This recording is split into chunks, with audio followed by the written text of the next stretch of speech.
Hi guys, welcome to another episode of Minutes with M&M. I'm Mena, this is Miss Ann, and we're excited to have you with us. This week we're going to be talking about different projects by one creator, and the person we're focusing on is Mindy Kaling. She has been in the media a lot lately. We love her. We think that her work is great, and I'm a big fan. I'm rooting for you, Mindy, and I can't wait to see what else she puts out. We're going to go through the shows that she's a creator or co-creator on, so not just shows that she has writing credits or has been a producer on. She has to actually have some real involvement here. So spoiler, we're not going to talk about Velma because she's not a creator of Velma. Surprise! We're also going to kind of brush over The Office because it's mega popular. There are entire channels dedicated to it. So, I'm sure if you're a fan of The Office, you've already seen what you want to see about it. So we'll skip right over that. And the first project we're going to talk about is the Mindy Project. This was actually my first introduction to Mindy because I didn't see The Office and I still haven't seen The Office. Boo! I'm saving it for later, I get into these sitcom moods every now and then. So I have a few of them that I'm saving, Parks and Recs, The Office is fine, it's fine. She'll get there.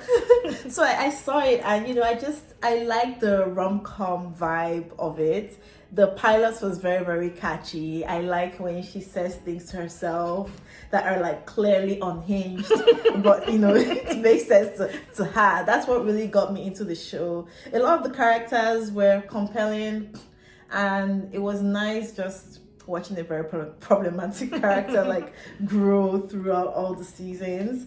So yeah, and that's when I really realized that I really enjoyed her writing style, and her comedic timing is amazing. There were some questionable decisions she made on the show. I don't like the black female character. It was just, honestly, that was racist. And I don't like when they have that overly silly character. I don't like when they have that. So the nurse, whatever his name was, I can't remember. Morgan. Yeah, I know she really loves working with him. I didn't like him at all, but everybody else, I love Castellano. I love him. I love the entire storyline, and that was one of my favorites actually. I love the Mindy Project. I think it's so funny, and I think she set out to do kind of a satirical take on what it's like to be in a rom-com when the female protagonist sucks so bad. The problem is you. You are the problem. And she got so many seasons, and she got to do a lot of creative things. There's the whole episode where she's a white man for the whole episode. Was it necessary? It was. It just, I don't know, but it was hilarious. I agree with you. Danny is everything. I love him so much.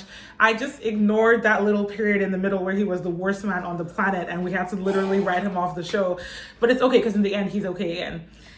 I don't know why actors get famous and then they leave shows, and that's when we have to deal with storylines like this, but it's okay. Mindy and Danny forever. I agree. I hated Morgan. It wasn't funny. And you're right. Characters like that are never funny. Why are you so gross? Why are you so dumb? Why is anyone allowing themselves to be around you? Oh, no, hated Morgan. But Mindy herself, I think I like that she cast herself as an unlikable character. She wasn't oh, I'm smart, beautiful, perfect, everyone loves me. She's Mindy is selfish and shallow and doesn't think through things and makes horrible decisions and is trying to be a better person. And everyone calls her out on it. And I like that. I really enjoy the fact that in a lot of the shows that Mindy creates or has a protagonist in, she wants to make them better. I will never say that she has Mary Sue characters. There's never anyone that's just perfect. And I like that. So yeah, Mindy Project was fantastic for her to kind of have a solo project. Because The Office was great, but The Office, people think about the other creators and they think about Steve Carell, but it was named the Mindy Project, this was her baby. And, I just feel that project alone made me want to watch anything else that she was involved in. So honestly, whatever you guys want to say, call her anything you want. I'm watching every single Mindy Project. She was gonna be 60-year-old writing, and I'll be there what next? Because there's just a few writers that do it for me, and she does it for me. So kudos to you, Mindy. Strong agree. So Mindy Project, lots of yays. We watched it from beginning to end, every episode, and we were relatively happy with how it ended. And most things that we didn't like, again, Danny had to do with external factors, but her writing, she came through. Let's move on to her next project. Champions. So we're not going to talk about this too long. I know we just raved about how great her writing is. People make mistakes. You're not perfect. You can't be perfect. No one is. So Champions was a 1-season show on Netflix that absolutely got canceled because I don't know. She was trying something different and it didn't hit. The actors were great and the story wasn't terrible. Sometimes it just doesn't come together the way you want it to. And Mindy, I love you so much. And nobody's even holding it against you. To be fair, when people drag Mindy, the one show that never comes up is Champions. So everyone has forgotten that she did it. It's a bit of a fail, but it was a chance for her to do something different. I think that's the only show she did where, like, for real, the entire protagonists are all guys. Like, it's the son and the dad's friend. Like, it's not actually, like, there's no woman that's the main part of the show. She should stick to writing women. Female stories only. But yeah, that was a bit of a flub. But good on you for trying. Next up, we have 4 Weddings and a Funeral. So it's a TV show that she created that's based on the movie with Hugh Grant from the 90s. That's so funny and so heartwarming. If you haven't watched it, you should watch it. Watch everything with Hugh Grant. He's amazing and perfect. But 4 Weddings and a Funeral was 1 season, but it was one very good season. It was amazing. I would watch it over and over again. It's just, Mindy knows how to write really annoying characters that you are forced to still want to like and want to succeed and want to grow. And that's not easy because some people write characters that are just unredeemable in like every like aspect of their life. You're just like, no, this is just bad. I don't want to see you on my screen. But like, Mindy can make a character do something so silly and you're like, so what next? How do we fix this problem? You know, like let's work together, you know? So I feel like the main protagonist of that, like the Game of Thrones lady in Sunday. So we're just gonna Google what her character's name was. So. Yeah, so Maya got on my last nerves. but then she meets what's the guy's name? Is it Craig? Whatever. She meets her love interest, and no matter how messy it got, like sometimes I just truly believe that like they were meant to be together. And Mindy knows how to write a good romantic story. And shout out to her. Like it's not easy at all. So somehow I was rooting for it, even if it was messy on all levels, and I felt so bad for Ainsley. But it's just, if you haven't seen it, just watch it. If you're looking for like a very short, really interesting romantic comedy show, it was really well done. Like all the characters were like engaging, even the black friend. It was so funny when they went on Love Island. It was so funny. It was so good. I think she did a fantastic job. I agree with you that she's really good at writing romance. In all of her shows, the romance is always like top 2 things for me. Like I've never watched a Mindy show where I wasn't like, there wasn't a couple that I was like, please make it work, please make it work. So she's great at doing that rom-com energy. Also, shout out to her because 4 Weddings and a Funeral, the movie, was like a hit. And I think there's always a lot of pressure when you have to do something that already has such a strong fan base or has like a reputation. But honestly, I feel like the only reason 4 Weddings and a Funeral didn't get more hype is because enough people didn't watch it. It was really good. It was really funny. I like that it had a lot of like cultural aspects of like the UK, which is interesting because she's not British, obviously. But even, you know, the Indian cousin and, you know, dating when you have to have a, what's it called? A person that's there to watch you so you don't do anything bad. A chaperone. Oh, chaperone. See, they don't chaperone us, that's why we don't know this. But seeing that was hilarious. Or even, you know, there's a character whose husband passes away, spoilers, and it's literally so heartbreaking. Horrible. Like, and it's so funny because before that episode I was like, I don't care, like I don't care. But then we see that their love is actually, and no, the writing is great, and I love really all the couples. I love where everything ends. Obviously, I agree with you, like in the middle with Ainsley, I was like, oh my god. But the way everything ties together at the end makes me so happy. So yes, she knows how to do the rom-com thing. I know. Oh my god, I'm gonna go rewatch it. If you haven't seen it, guys, I know we kind of said a spoiler, but honestly, you won't even care if you watch it. It's really good. Next up, we have Never Have I Ever. Woo!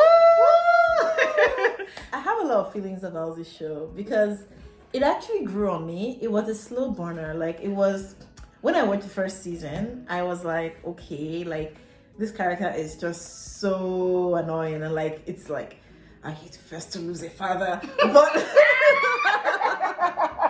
but you know, after a while, like I think season 2 really solidified it for me, and then season 3, you know, I think it takes a while for me to really warm up to annoying characters. You have to really be captivating, and it was a breakout role for her. Like she really does well as Devi, but I think I just needed some time to just like deal with her drama and understand who she was as a character, because I was just like, this is just bad on all levels.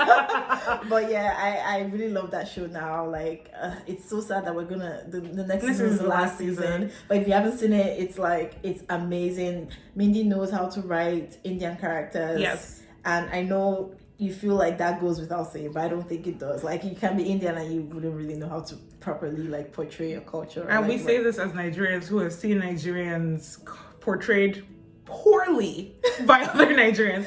Exactly. I love the cultural aspect of it. I think one of my favorite characters is just the mom and the cousin. I just love when Davy's like, you guys are being very weird. What's going on? No, Devi is fantastic, and shout out to the actress because she was actually a teenager when they started filming. I think she's aged into her 20s now that we're in season 4, but she did a fantastic job. Love the show. It's so like tightly written, and it touches on a lot of big things, because yes, of course, there's the romance aspect and the love triangle. In case you don't know, we've talked about that as well. Please watch our video, but wherever it is. But outside of that, talking about what it is to deal with grief, like overwhelming grief as a teenager, but also as a wife, and like what it means to be from the diaspora and dealing with having 2 different cultures. Like, the show touches on so many things, to me, really, really well. And even when things are offensive or crazy, it's like you see where it's coming from. Like, she's not writing anything for shock. She's not going, oh, I'm just going to throw this insane thing in for the sake of it. Like, when Davy's mom says we're going to move back to India, it doesn't feel like, oh no, it's just a drama, because it's like, you truly understand that she needs that support. Like, exactly. And that wasn't a spoiler. It sounded like it was, but it actually wasn't. Please go watch the show.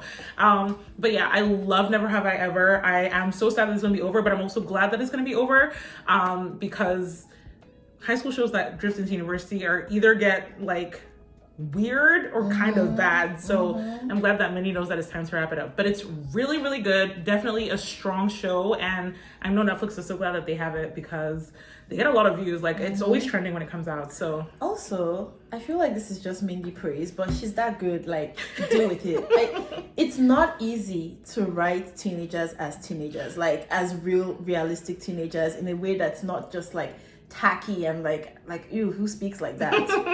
Cough cough, gossip girl. But like, she does that so well, because sometimes when Devi speaks, she says something so silly, I have to take a step back and be like, wait, she's in high school, so that makes sense. These are teenagers, so this kind of makes sense, and I don't know, I'm pretty sure they don't have a teenager in the writer's room, but she actually knows how to make it playful but like still meaningful, and it's not easy to do that. Strong agree, especially on that. Like, I watch a lot of shows that have teenage characters, and it's like, this is either an adult that you're saying is a child, because why do they have a credit card that they can use to do XYZ, or you have never met a human teenager before, and that's why you have them talk like, yo, dude, dab it up. Like, what are you doing?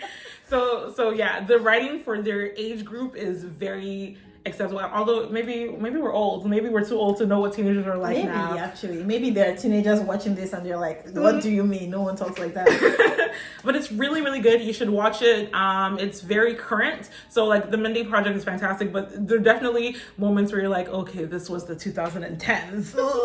But yeah, take a look at it. We love it. And that brings us to our final Mindy show, where she is a co-creator. And that is The Sex Lives of College Girls, which is also a show we've talked about before. We have 2 videos, so go watch those. But let's talk about it. How do you feel about the show? I love that show. I feel like I had been starving for like, college-centric stories about women, and Mindy just delivered. Like, these girls are so lovable. Like, and they're so like distinct. It's not easy to do that and like keep us entertained in a way that's current, and it doesn't feel like overdone. And she has cracked the code. I don't know, maybe she takes some mushrooms and she goes into the forest every day. She's like, give me an idea. I don't know, but like, she really knows how to identify gaps in the industry and just fill that gap in like the best way. And I feel like people, I need more stories set in college. I'm so tired. Like, Euphoria, what are you, why are they in high school? anyways, it's so well done. The girls are really lovable. I love their storylines, and it just makes more sense seeing them in college, because now it makes more sense that they're not always in class, because you have more control over your like schedules, and like, you know, being able to just leave the campus and go somewhere and drive somewhere. It kind of makes sense because you're in college. Yeah, or like when they do things that are insane, like I'm not thinking where are your parents, because I know where your parents are. They're the other side of the country because you're in college. Exactly. Like, no, but seriously, and even though the name of the show is The Sex Lives of College Girls and we see them having sex, it's still not as gratuitous as a lot of shows towards high schoolers. Like, again, Euphoria, Gossip Girl, these shows where these are 15-year-old sex addicts and everyone is fine with it. It's weird and we need to talk about that, but that's besides the point. She does a really good job of having them feel like freshmen in college. Like, they're teenagers and they're young, but they feel like they're adults and they're figuring out what their lives are and they're making mistakes, but they have a level of responsibility that they haven't had in the past. Like, I buy it. Yeah. Like, the main characters sometimes drive me crazy, but I like each and every one of them. I'm rooting for all of them. Like, I want good things for these characters, and it feels like they're in school. Like, it feels like they could get flunked out tomorrow. Like, they could be like, yeah, you're out of here. So and I love the side characters as well. I feel like Mindy does so well in just bringing in a character that shows up in like an episode or two, but like they make such an impact. And this time there are two like recurring characters, Kenan and what's her name? Lila. Kenan and Lila. I love them so much. They're so funny, and everything about that show is just perfect. Like, yes, we talked about some things we didn't like in our videos, but that is like the entire concept of the show is done well, and you know, we just love to talk. You know? Exactly. Like, sometimes we complain just to complain. It doesn't mean anything. But also something that she does well across all her shows is diversity. Mindy will have diversity of like opinion and appearance and like personality and behavior and identities, and like it feels well written. Like, I totally believe that the random side characters that you have on screen who are different in XYZ ways would be in the scenario, but also they have like lives away. I feel like a lot of shows where they're like, they have like a black character who only has white friends, but like Mindy will write black characters who are like, yeah, I also have my black friends. They're not on screen right now, but they exist. And you're like, okay, this is a fully realized character. Or, you know, you have gay characters that like actually behave like gay people, not straight people who just happen to date the same sex, or even letting us see like characters with disabilities just living their lives without having to be some weird like trauma porn story. Like, woe is me, no one's gonna date me. Like, I love that. I think that's one of my favorite things about Sex Lives of College Girls, because like she just does shit. Like, she just goes to parties. She's like, they come to her for advice. She's like a cool babe. She has like followers on TikTok. She's living her life, and like her disability is not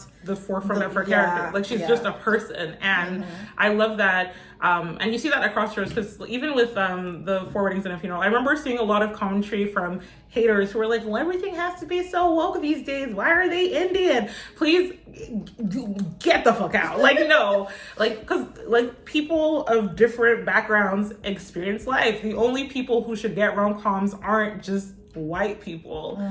So I love that there's always Indian representation in her shows, but like outside of that, she also looks for other groups that aren't necessarily always represented on TV, and she treats their characters with respect. Exactly. And it's not like, this isn't just a thing that's like a single like effort from Mindy. Like, I think she is really good at knowing who should be in that writer's room.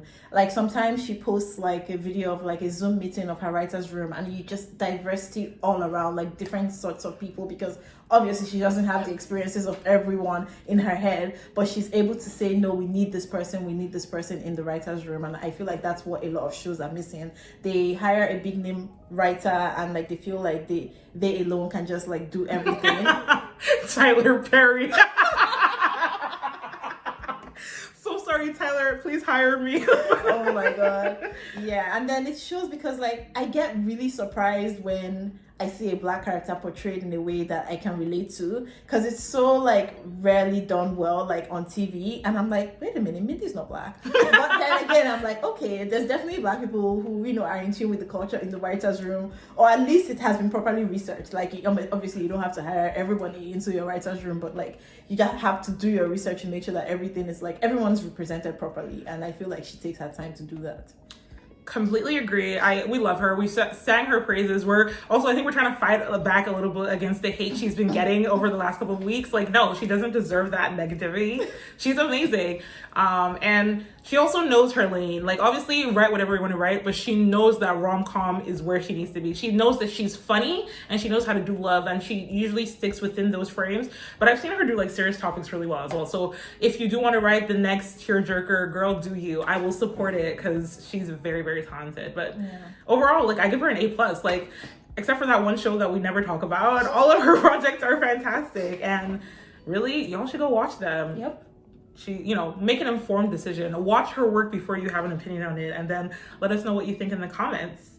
Thank you guys so much for watching. Like, comment, subscribe, follow us on Twitter, tell your friends to watch us, all the regular stuff. All right then, see you guys on the next one. Bye. Bye.